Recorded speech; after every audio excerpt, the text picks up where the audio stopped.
Okay, so I have a small drum loop going to help us out. Yeah, I'm connecting the MIDI out. So I have this MIDI cable which has this connector. Your Mpc Live has just this connection right there. You don't need this. Let me just connect the out to the MIDI in, which is this one. So this is sending messages to your synthesizer. I'm using the Mini Brute, but this applies to other synths depending on what features they have. Go into the preferences. Let's go into the sync, and we want to send. So we're going to send MIDI clock. There you go. We have a send port we can choose. So it says send right there. So that's the output through the Mpc Touch MIDI port. Anyway, that's the configuration. Then you might need to go into your synthesizer and choose to receive MIDI clock. In this case, on the 2S, you just need to do that. So set to MIDI. So it's going to receive MIDI. And that's it. So you can just play it.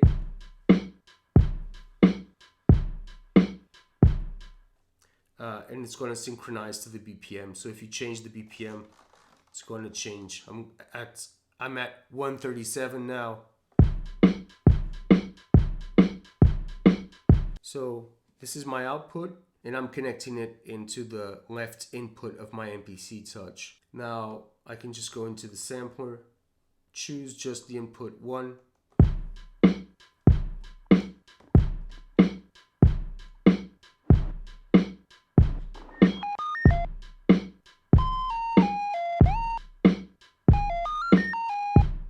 Okay, so we have the audio going into the MPC.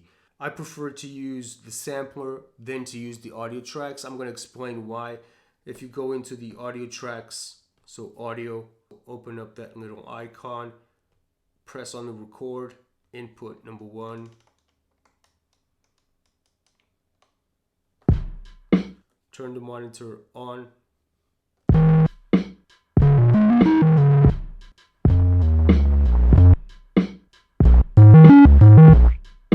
Okay, we have the bass coming in into the audio track now.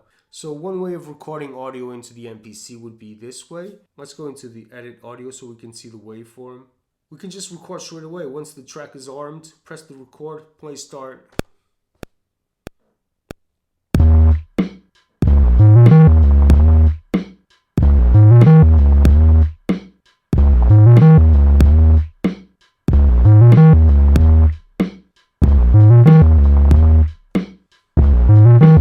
So if you notice that, it seems a little bit off. So it actually is playing faster than it is playing here. And there's another thing where I don't like using audio tracks that much. It's the beginning always gets cut. So if you see that right there, the recording doesn't start exactly where this starts to play. So there's an issue with latency, and you can fix these issues by going into the preferences. I don't know if this is going to happen on the Mpc Live, but it does happen on the Touch, and we can fix that by using latency issues, reducing the buffer. I tend not to use this too much, especially because the audio tracks only offer you 4 inserts to then edit the audio, and you can do much more by using the drum programs. So I prefer to use the sampler. I start the recording and then I play the sequence. Another thing that I do is I go to the sequence and I turn the loop function off. That way when the sequence reaches the end, it stops and you don't get that first note coming back into the beginning of the sequence. And it's just good to have a bit of an audio tail at the end. I prefer to do it that way, but it's really up to you if you don't want to use that. Go into the sampler, start the recording, start the play.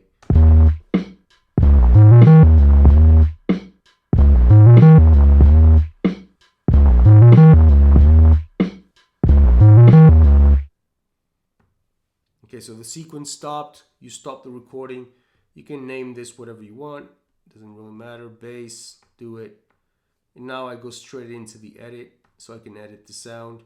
And I can now trim that start point. And now I assign this to a program, so I go assign this to a program. Program 1, there you go, do it. Now we have this inside of a program and we can warp it, we can add effects to it from the program. You know, we have all the functions from the program to edit the sample. Plus we have the inputs for the program right here. And we have the inputs for the pad. So you have a lot more if you work with drum programs instead of working with audio. We can record this into the sequence.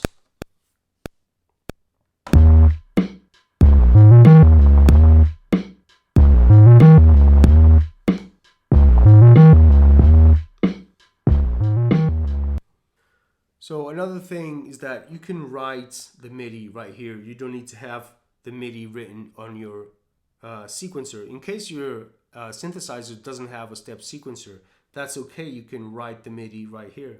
I'm going to go into a new track. Now we have the MIDI.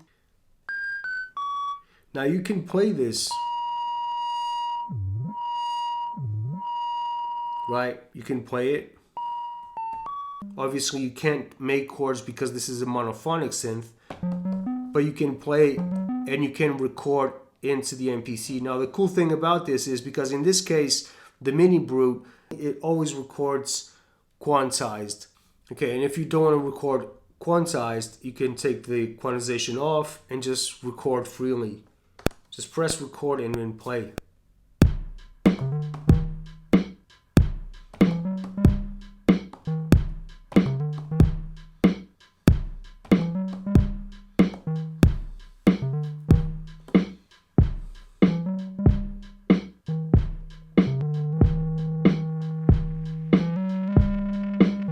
Okay, so as you see, we're triggering the notes inside of the synthesizer via the MPC just through this MIDI cable. So it's very simple. And then if you want to sample this, you can just go into the sampler or into the audio tracks and record it the same way.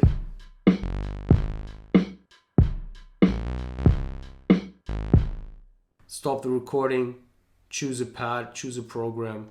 So in this case, we're using program 1. You can place it right there and edit. There's the addition.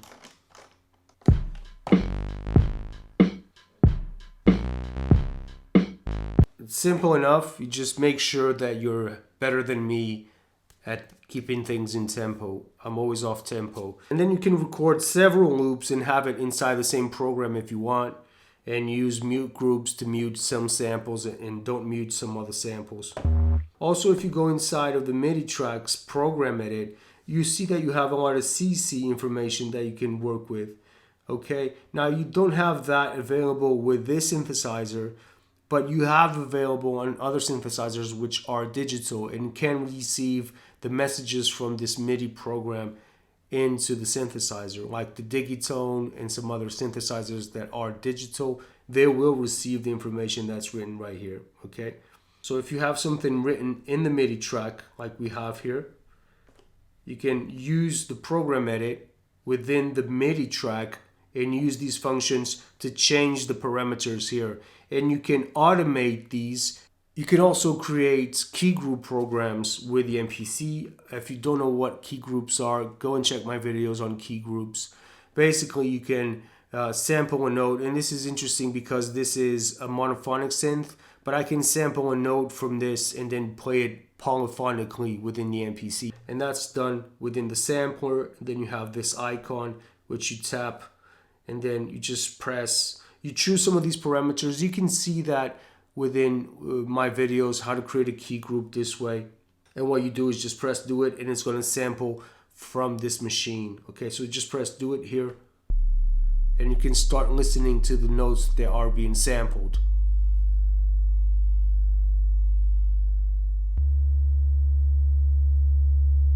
So it's sampling one by one. Don't move the volume button, just keep it the way it is.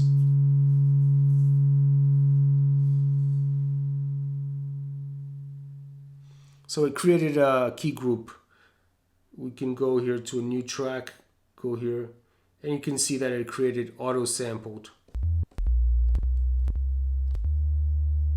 You can check my video out on key groups and see how you can create those. So that's another way of working with the MPC and the synthesizer on the side. Okay, so another way of using these two together sometimes is to change it. Instead of sending the MIDI out, sending the MIDI in.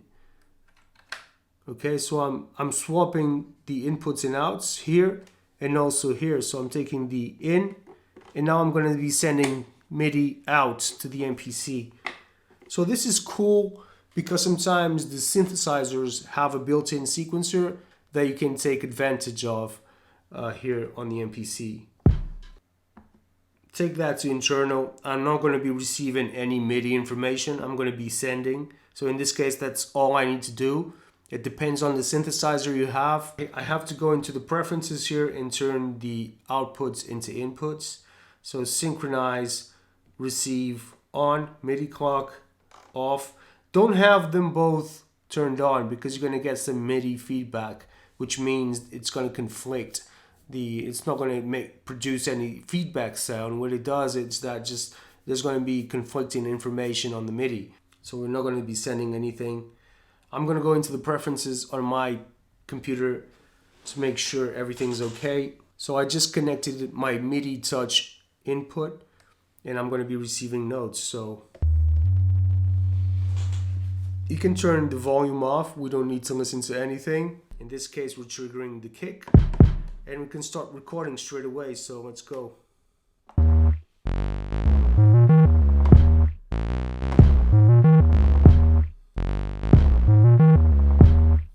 Okay, I'm going to turn off my other tracks, mute.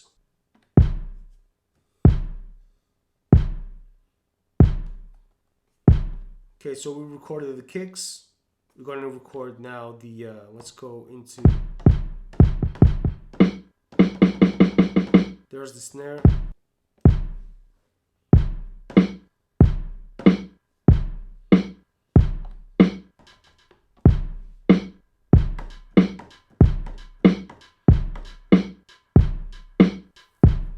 So I'm doing this because it's fun to use the random function now. If you have another synthesizer which has sequencer out capabilities, you can use maybe the arpeggiator to trigger the drum programs.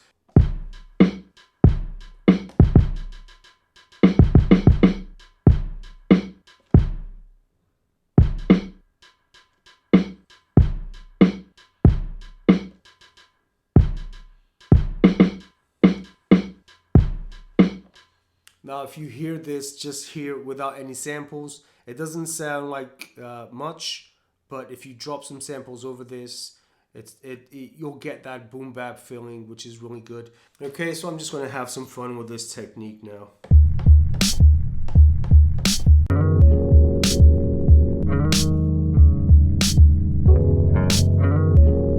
So you can use this for samples, but here I'm going to show you just on the drums. I'm going to have some samples playing in the back just so you can get a bit of a taste of what you can do with this technique right here.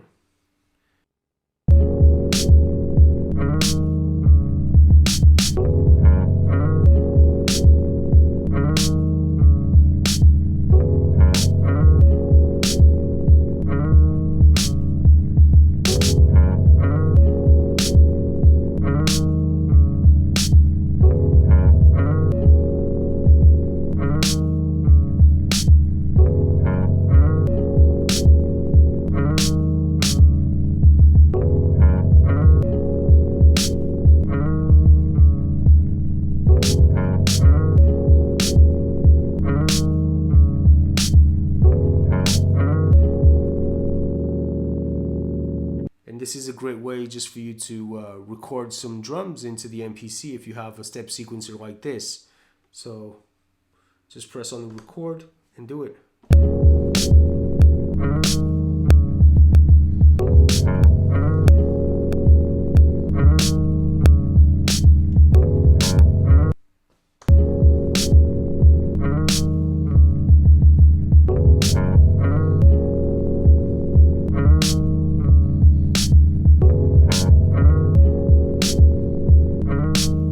Okay, so I hope you enjoyed some of the ways that I use the synth with the MPC.